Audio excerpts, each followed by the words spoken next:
तेरी वाणी जीवन की रोटी, नैनों की ज्योति अंधेरा मिटाती।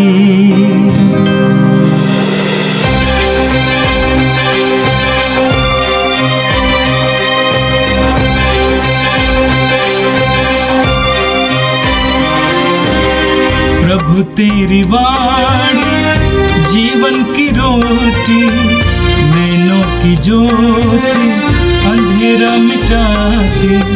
प्रभु तेरी वाणी जीवन की रोटी, नैनों की ज्योति अंधेरा मिटाती। वाणी वाणी वाणी वाणी वाणी पवित्र है, शाश्वत है, जीवन का मन्ना है। 25 मार्च शुक्रवार। पहला पाठ नबी इसायास का ग्रंथ, अध्याय 7 पद संख्या 10 से 14, अध्याय 8 पद संख्या 10।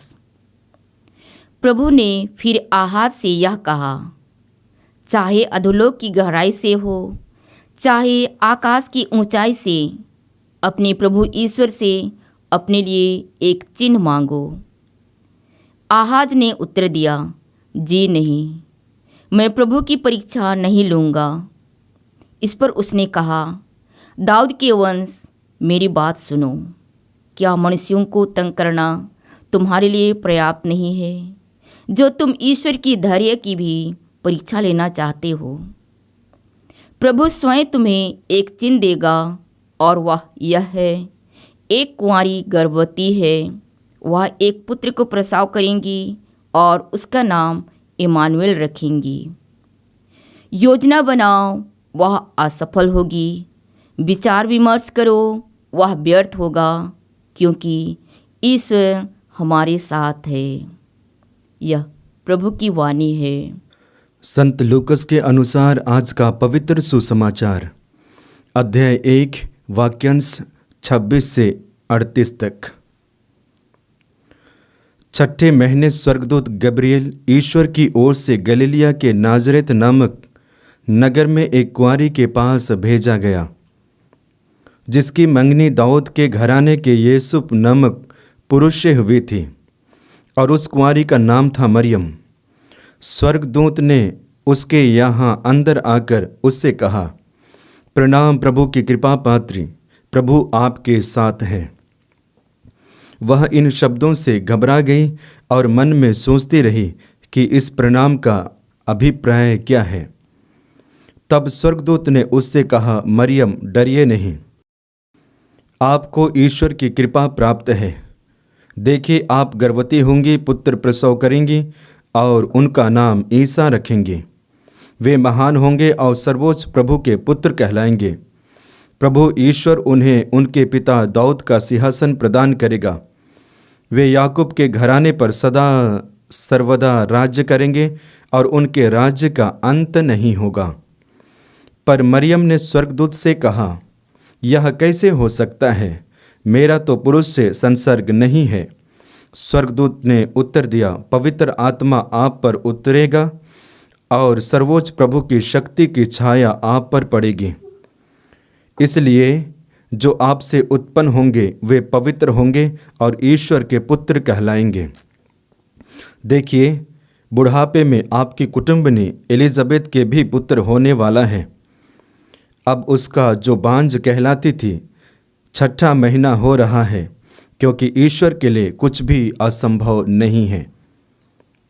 मरियम ने कहा, देखिए, मैं प्रभु की दासी हूँ, आपका कथन मुझ में पूरा हो जाए। और स्वर्गदूत उसके पास से चला गया। यह प्रभु का दिव्य सुसमाचार है। क्रिस्त प्रभु की जय। क्रिस्त में प्यारे भाइयों और बहनों, आज माता कलीसिया माता मरियम के विषय में एक महान त्यौहार मनाती है, और वह त्यौहार यह है, प्रभु के शरीर धारण का संदेश का पर्व। जब माता कलीसिया इस त्यौहार को मनाती है तो मुख्य रूप से माता मरियम के बारे में और ईश्वर की योजना को जानने और समझने के लिए आह्वान करती है। जब हम माता मरियम के बारे में मनन चिंतन करते हैं तो मुख्य रूप से कुछ बिंदुओं पर हम मनन चिंतन कर सकते हैं। और उनमें से पहला बिंदु है कि माता मरियम ईश्वर की योजना को स्वीकारती है। जब हम पुराने व्यवस्थान को पढ़ते हैं तो हमें साफ रूप से पता चलता है कि ईश्वर की योजना क्या है। उत्पत्ति ग्रंथ अध्याय 1 वाक्य 26 और 27 में पढ़ते हैं। वहाँ पे मनुष्य के रचनाओं के बारे में पढ़ते हैं। ईश्वर मनुष्य को अपना प्रतिरूप और सदृश्य बनाता है और ईश्वर की इच्छा और योजना यही है कि हर एक मनुष्य अंतिम पल तक ईश्वर की योजना और प्रतिरूप में बने रहें। लेकिन मनुष्य के जीवन में कुछ ऐसे कमजोरियां होती हैं जिसके द्वारा वे बार बार गिर जाते हैं और ईश्वर से दूर चले जाते हैं। इतना होने के बावजूद भी परमेश्वर उनके साथ प्यार करते हैं और नबियों के द्वारा उनके जीवन में परिवर्तन लाने का प्रयास करते हैं। और इसलिए हम देखते हैं अलग अलग नबी अलग अलग समय में आते हैं और ईश्वर के संदेश को प्रकट करते हैं। लेकिन जब मनुष्य के बारे में हम सोचते हैं, मनुष्य नबियों की बातों को नहीं सुनते हैं और जीवन में बदलाव नहीं लाते हैं। परमेश्वर अंत में निर्णय लेते हैं कि अपने इकलौते पुत्र को संसार में भेजें और उस पुत्र के द्वारा पुनः मनुष्य पिता के पास लौटें। हम वचन में पढ़ते हैं यूहन्ना के सुसमाचार अध्याय 3 वाक्य 16 में, ईश्वर ने संसार को इतना प्यार किया कि उसने उसके लिए अपने इकलौते पुत्र को अर्पित कर दिया, जिससे जो उसमें विश्वास करे उसका सर्वनाश ना हो बल्कि उसे अनंत जीवन प्राप्त हो। यही ईश्वर की एक इच्छा थी कि हर एक मनुष्य अनंत जीवन में प्रवेश करे और उसीलिए अपने इकलौते पुत्र को इस संसार में भेजने के लिए एक कुंवारी को चुनते हैं जिनका नाम मरियम है। और इसके विषय में पुराने व्यवस्थान में कई सारी बातें कही गई। नबी इसायास का ग्रंथ अध्याय 7 वाक्य 14 में पढ़ते हैं, एक कुंवारी गर्भवती है, वह पुत्र प्रसव करेंगी और उसका नाम इम्मानुएल रखेंगी। उसी को हम सुसमाचार में पढ़ते हैं, मत्ती के सुसमाचार अध्याय 1 वाक्य 23 में, देखिए कुंवारी गर्भवती होंगी, पुत्र प्रसव करेंगी और उसका नाम इम्मानुएल रखेंगे, जिसका अर्थ है ईश्वर हमारे साथ है। और वही संदेश को गब्रिएल माता मरियम के पास लेकर आता है और कहता है, देखिए आप गर्भवती होंगे, पुत्र प्रसव करेंगे, जिसका नाम ईसा रखेंगे, वे महान होंगे और सर्वोच्च प्रभु के पुत्र कहलाएंगे। तो इस तरह से हम देखते हैं कि ईश्वर की योजना को माता मरियम अपने जीवन में स्वीकार करती है और अंत में कहती है, देखिए मैं प्रभु की दासी हूँ, आपका कथन मुझ में पूरा हो। सब कुछ को जानने के बाद, ईश्वर की योजना को समझने के बाद उन्होंने हाँ का जवाब दिया और अपने जीवन में ईश्वर की योजना को स्वीकार करते हुए प्रभु यीशु मसीह को इस पृथ्वी पर लेके आती है। क्रिस्त में प्यारे भाइयों और बहनों, जब हम इस त्यौहार को मनाते हैं तो त्यौहार के जरिए हमारे लिए संदेश यही है कि जैसे परमेश्वर ने नबियों को चुना था, जैसे परमेश्वर ने माता मरियम को चुना, ठीक उसी प्रकार एक एक विश्वासी को परमेश्वर चुनते हैं और एक एक विश्वासी के जीवन में परमेश्वर अपनी योजना को पूरी करते हैं कि ईश्वर की योजना क्या है। ठीक उसी प्रकार जब हम माता मरियम के बारे में सोचते और समझते हैं, जैसे गब्रिएल दूत ने ईश्वर की योजना को एक एक करके माता मरियम के सामने में प्रकट कर रहा था, माता मरियम सुनने के बाद अचंभित और चकित हो जाती थी, उसको समझने में समय ली, ठीक उसी प्रकार हमारे जीवन में भी होना चाहिए। एकाएक हम ईश्वर की योजना को समझ नहीं पाएंगे, एकाएक हम ईश्वर की योजना को समझ नहीं सकते हैं। उसके लिए समय चाहिए, प्रार्थना चाहिए, डिसर्नमेंट चाहिए, जैसे माता मरियम ने की। ठीक इसी प्रकार एक एक विश्वासी को आज के समय में ईश्वर की योजना को समझने के लिए आज माता कलीसिया आह्वान करती है कि आज मेरे लिए ईश्वर की योजना क्या है। यूहन्ना के सुसमाचार अध्याय 1 वाक्य 14 में पढ़ते हैं, शब्द शरीर धारण कर मनुष्य के बीच में निवास किया और हमने उसकी महिमा देखी है। तो क्रिस्त में प्यारे भाइयों और बहनों, अपने व्यक्तिगत जीवन में हमें ईश्वर की योजना को पहचानना है, अपने रहन सहन में ईश्वर की योजना को पहचानना है। दूसरा बिंदु पर हम मनन चिंतन कर सकते हैं, वह माता मरियम का विश्वास। माता मरियम का विश्वास इतना गहरा था, इतना सटीक था, और उसी विश्वास में वो अपने संपूर्ण जीवन को जीती है। माता मरियम ने स्वर्गदूत के जरिए ईश्वर की योजना को सुनी, एक एक करके समझी और अपने जीवन में अमल की। उतना ही नहीं, जैसे उन्होंने कहा कि देख मैं प्रभु की दासी हूँ, आपका कथन मुझ में पूरा हो, तब से लेकर अंतिम पल तक प्रभु के वचन के अनुसार जीवन को ढालती है। और क्यों ढालती है? क्योंकि उन्होंने परमेश्वर पर विश्वास किया कि परमेश्वर के लिए कुछ भी असंभव नहीं है। हालांकि बीच में माता मरियम कई प्रकार के प्रश्नों से घिरे हुए होती है और प्रकट भी करती है, लेकिन भी अंत में उन्होंने विश्वास किया। तो आज हमारे लिए संदेश है कि हमारे लिए और हमारा विश्वास का एक आदर्श माँ मरियम है। यानी कि कठोर परिस्थिति में भी, गंभीर परिस्थिति में भी उन्होंने अपना विश्वास को मजबूत किया। इतिहास में हम देखेंगे कि उस समय में माता मरियम के लिए, यानी कि बिना पुरुष के गर्भ धारण करना एक तरह से कलंक, एक तरह से समस्या भी थी, लेकिन माता मरियम उसे स्वीकार करती है। कहा जाता है कि यदि कुंवारी गर्भवती होती है तो उस कुंवारी को पत्थर से मारकर उनकी हत्या की जाती है। समाज में उनका सम्मान नहीं होता है, तिरस्कार और तिरस्कार ही होता है।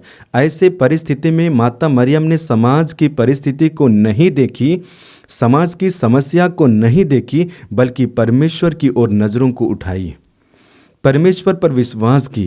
परमेश्वर मेरे लिए जो महान कार्य कर रहे हैं स्वीकार है, उस पर विश्वास करती है।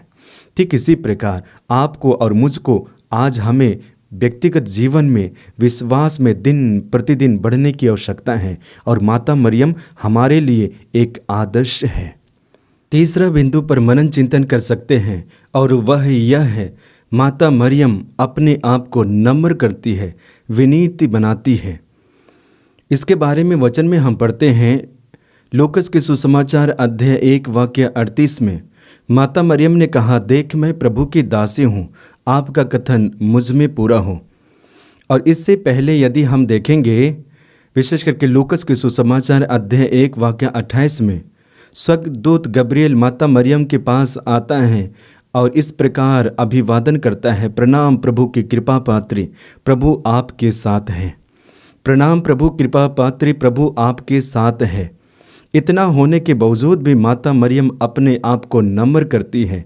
आगे हम वचन में पढ़ेंगे, लूकस के सुसमाचार अध्याय 1 वाक्य 42 में पढ़ते हैं। वहाँ पे एलिजाबेथ माता मरियम से कहती है, एलिजाबेथ ने कहा, आप नारियों में धन्य है आपके गर्भ का फल। यानी कि नारियों में धन्य है, यानी कि ऊंचा स्थान, ऊंचा होने के बावजूद भी माता मरियम अपने आप को नम्र करती है। ख्रिस्त में प्यारे भाइयों और बहनों, ये हमारे लिए एक संदेश है। जितना ज़्यादा हम अपने आप को छोटा बनाते हैं, उतना ही ज़्यादा परमेश्वर हमें इस्तेमाल करते हैं और हमारे जरिए अपनी योजना को मनुष्य के बीच में प्रकट करते हैं।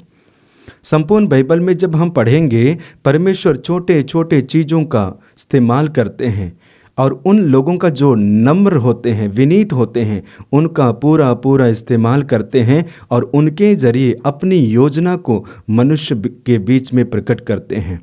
नबियों को देखिए, शिष्यों को देखिए, हृदय से नम्र और विनीत, और उन्हीं को इस्तेमाल करते हैं।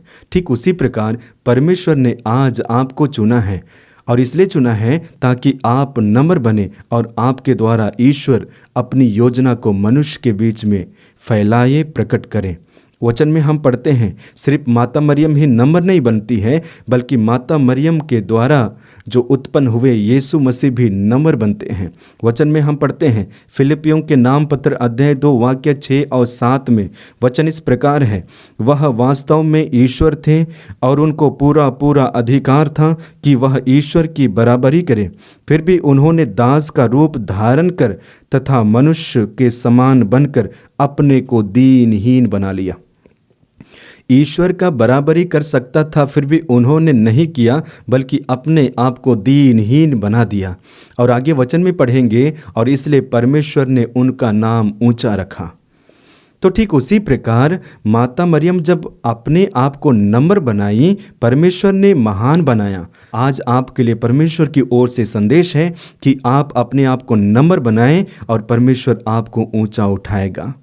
आइए आज हम प्रार्थना करते हैं कि इस त्यौहार के माध्यम से हम 3 बिंदुओं पर मनन चिंतन किए हैं। ये तीनों बिंदुओं को हम अपने दैनिक जीवन में अमल करने का प्रयास करें। आइए आंखें बंद कीजिए, प्रभु से प्रार्थना करते हैं। प्रभु, आज हम विशेष रूप से माता मरियम के बारे में मनन चिंतन कर रहे हैं। हमें आशीष दीजिए, कृपाओं से भरिए, ताकि माता मरियम के सारे गुणों को अपने जीवन में अमल कर पाए। हम प्रार्थना करते हैं आप हमारे साथ रहें, यीशु हमारे साथ रहे और पवित्र आत्मा हमारे साथ रहे, ताकि माता मरियम के चरित्र और गुणों को धारण करते हुए आपकी योजना को संसार में प्रकट कर पाए, संसार में फैला पाए। इसके लिए हमें आशीष दें। प्रभु तेरी वाणी जीवन की रोटी, नैनों की ज्योति अंधेरा मिटाती। वाणी वाणी वाणी वाणी वाणी पवित्र है, शाश्वत है जीवन का मन्ना।